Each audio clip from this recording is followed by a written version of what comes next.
which I'm a little surprised because he's made 4 threes tonight. Here we go. 12.9 left. Hornets are down by 3. White, turn around. Oh, yeah! Tie game! Ball breaks free. Gets it. 7 seconds. Ball to drive. And Ball lays it in! There's no timeouts left for Miami. Charlotte up by 1. The drive. Blocked. It's over. Mitchell got negated. The Hornets win it.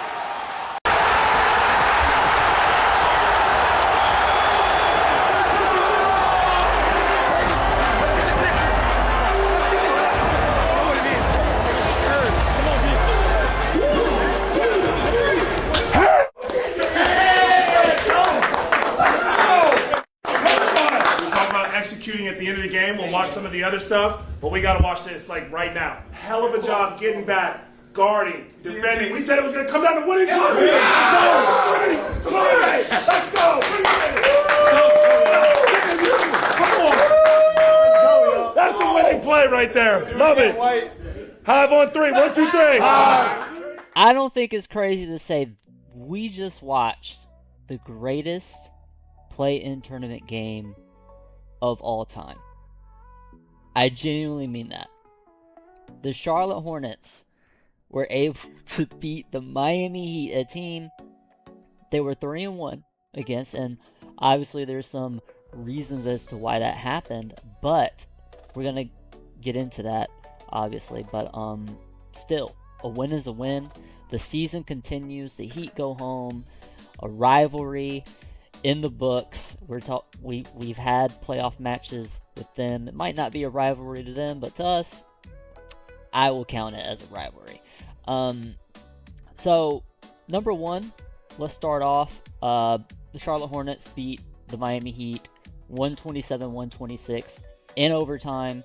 It was a crazy game, and the one guy that going into this game I did not expect to be so good, and I've said a lot of things about Miles Bridges in the past, questioning his defensive effort, questioning his offensive fit on this team. But today, man, he showed he probably played his best game as a Hornet. Like, in terms of the stakes of what was on the line today, it was win or go home. It was now or never. To drop 28-9 with 4 stocks, I think a steal and 3 blocks, just amazing. On 50% shooting, 5 for 10 from 3. I mean, he did everything tonight. And there's a lot of things that he did that you can't get in the box score. Rather that help side defense, when another man gets blown by, helping off of that, filling gaps.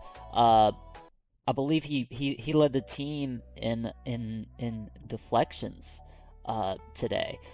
So just an amazing game from Miles Bridges, and we will see, man. I believe he is playing himself into staying another year, just from Jeff Peterson's perspective. It'll be interesting to see if Jeff Peterson takes what he did when we needed him the most, or he will take the full body of work throughout the regular season, because if you compare the two, those are 2 different things. High level defense, you got high level offense, great fit, but the regular season, that was not there, right? The shooting splits were down. His rim percentages at finishing around the rim, they were down as well. So that will be a conversation that will be had. Secondly, I wanted to touch on LaMelo Ball. 2 for 16 from 3, which is pretty abysmal. But it just felt like he had such a much better game than when you look at his box score and you look at the efficiency and you're like, oh my God, he dropped 30 on like 31 shots. But his scoring inside was amazing. 10 of 15 from 2-point. I believe he had 1 or 2 and 1s today. Defensively, there were some issues. For example, the 1-3 that he did make early in the game, he was celebrating, and Davion Mitchell just went fast break, blew right by him. Miles Bridges wasn't paying attention, and Musa didn't think this was going to happen so quickly, and we gave up 2 free points. So it's the little things like that with LaMelo Ball. But whenever a player drops 30, 5, and 10 in a single game elimination game when you have to have it, and he has a game-winning layup, I mean, it's really hard to complain. Like, it really is. It really is. And of course, I'll play the clip of him making the shot, so you'll probably be seeing it right now. But just an amazing finish, amazing all-around game. I will try to put in more clips of this game because it was just insane performance from the Charlotte Hornets today. Next on the docket, man, 19 points tonight, but this man has solidified himself as a legend in Charlotte Hornets lore in just one season. I do believe he will be back. I do believe Jeff Peterson will pay him this offseason. But Kobe White, oh my God. Some of the most elite shot making you will see from a non-All-NBA, All-Star talent player. And Kobe is, to a degree, he is like an all-star talent, I'd say, but he's just, his numbers he'll never be an all-star. But man, that shot making, that last shot, the stadium, the reaction from him making that, the heave, the craziest shot I've ever seen, man. It reminded me a lot of 2021 Terry Rozier. I think really fondly of that year of Terry Rozier. He had some elite game-winning last shot heroics during that season, but it was even better than that because the gravity, the importance of this game, the fact that Kobe White was 0-3 in play-in games against the Miami Heat, for him to have this moment in his home state, right? North Carolina. He's from Goldsboro, North Carolina.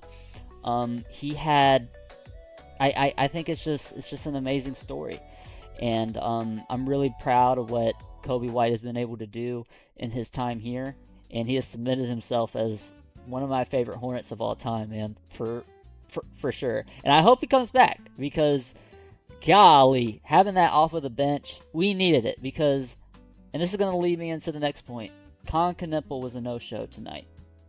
I do believe there is issues with this back because this has been a problem for, we're going on what? All of April, pretty much. Con's shooting like 27, 26%, something atrocious like that. There's obviously some problems there because he's a great shooter. And all shooters go through highs and lows, right? You're going to have really highs, and you're going to have lows. But I don't think his lows are that. Like, he's too talented of a shooter. But there's also a level of this. This is playoff basketball, okay? What you saw tonight was how teams are going to guard Con. How teams are going to play the Hornets. If we do make the playoffs, this is what the series against the Pistons will look like. If we are able to win the next game, right? So Con is going to be a major focus of coaches' game plans. And really what that is just not giving him space. Because what's harder? Making a contested three or an open three? A contested three.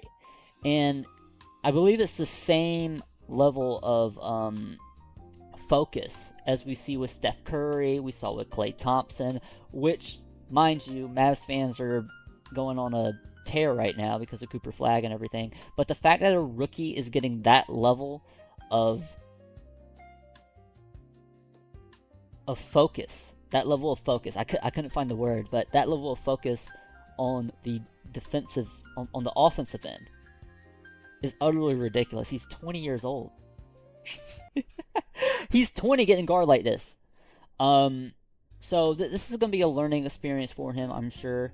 It's probably going to be tough, but if he has some great games, like next game, if he has a great game, wow.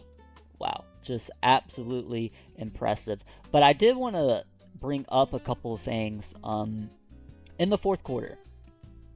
See, this game was very emotionally draining for me. I was watching this game, and I'm not lying. Okay? I'm not lying. I was sweating. I was sweating from watching this game. This game gave me so much anxiety.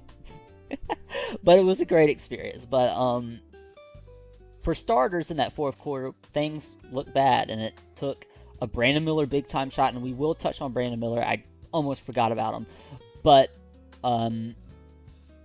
we struggled against Miami's notorious zone defense. Okay? By what I saw, I believe it was a 2-3 for the most part. So really what Coach Spoelstra was trying to do was force the Hornets to do what they're good at, right? Which was shoot those threes, except he wanted to force us into contested and wanted to slow us down so to where we weren't getting into our sets until late. And there was a stretch through the 9-minute mark till I think about the 3-minute mark or so where the Hornets got 0 paint touches. They drove the ball 0 times. It was all threes. And guess what? All of them were misses. And all their points were off of offensive rebounds. So that was obviously an issue. And I think that's probably a problem with youth. If I had to say so, I know so. Because this is what you see out of young teams. Out of young players who aren't as experienced as Miami, right? Andrew Wiggins, he knows how to get a bucket. He knows how to drive. He knows how to get to the rim. Tyler Hero as well also can do that. But we don't have guys with that experience that are able to do that, and Miles Bridges isn't that caliber of offensive creator at this point in his career. Even though he had an amazing game, but he wasn't out there demanding the ball and just creating. I mean, he did get a couple good touches off of mismatches and attack those, and I did like that. But it definitely could get better for us.